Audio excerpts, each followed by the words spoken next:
கள்ளக்குறிச்சி மாவட்டம் திருக்கோவிலூரில் தனியார் நிதி நிறுவனத்தில் வேலை செய்யும் பெண் ஊழியரை அவதூறாக பேசி தாக்கிய வீடியோ வெளியாகி பரபரப்பை ஏற்படுத்தியுள்ளது. அந்த காட்சிகளை பார்க்கலாம்.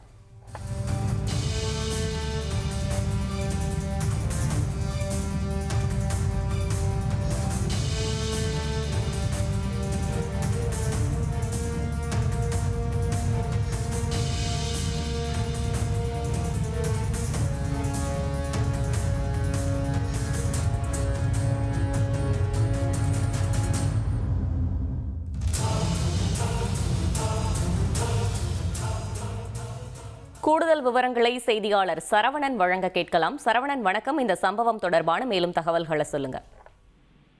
வணக்கம். கள்ளக்குறிச்சி மாவட்டம் திருக்கோவிலூர் செவலை ரோடு அண்ணாநகர் பகுதியில் அமைந்துள்ளது கிராமிய கோட்டா எனும் தனியார் நிதி நிறுவனம். இந்த நிறுவனத்தில் பூஜா வயது 26 எனும் பெண் கடந்த ஓராண்டுகளாக கலெக்ஷன் ஏஜென்டாக பணியாற்றி வருகிறார். இந்த நிலையில் இன்று வழக்கம் போல் கடன் தொகையை வசூல் செய்ய திருக்கோவிலூர் அருகே உள்ள வடக்கு நெமிலி கிராமத்தை சேர்ந்த தாரணி என்பவரது வீட்டிற்கு சென்றுள்ளார். அங்கு அவர் இல்லாத நிலையில் அவரது கணவர் கன்னிக்குமரன் மாலை 4 மணிக்கு தவணை தொகை தருவதாக தெரிவித்துள்ளார். அதற்கு எவ்வளவு நேரம் ஆனாலும் பரவாயில்லை, பணத்தை பெற்றுக்கொண்டு பிறகு செல்கிறேன் என பூஜா தெரிவித்துள்ளார்.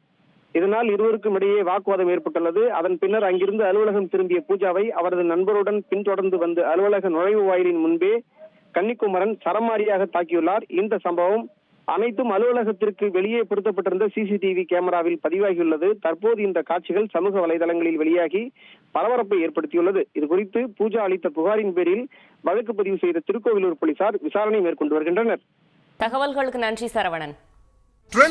ஆக்கிக்கோங்க. 2.5 கோடிக்கும் அதிகமான தந்தி டிவியின் சப்ஸ்கிரைபர்ஸ் அண்ட் ஃபாலோவர்ஸ் குடும்பத்துல நீங்களும் இணையுங்க.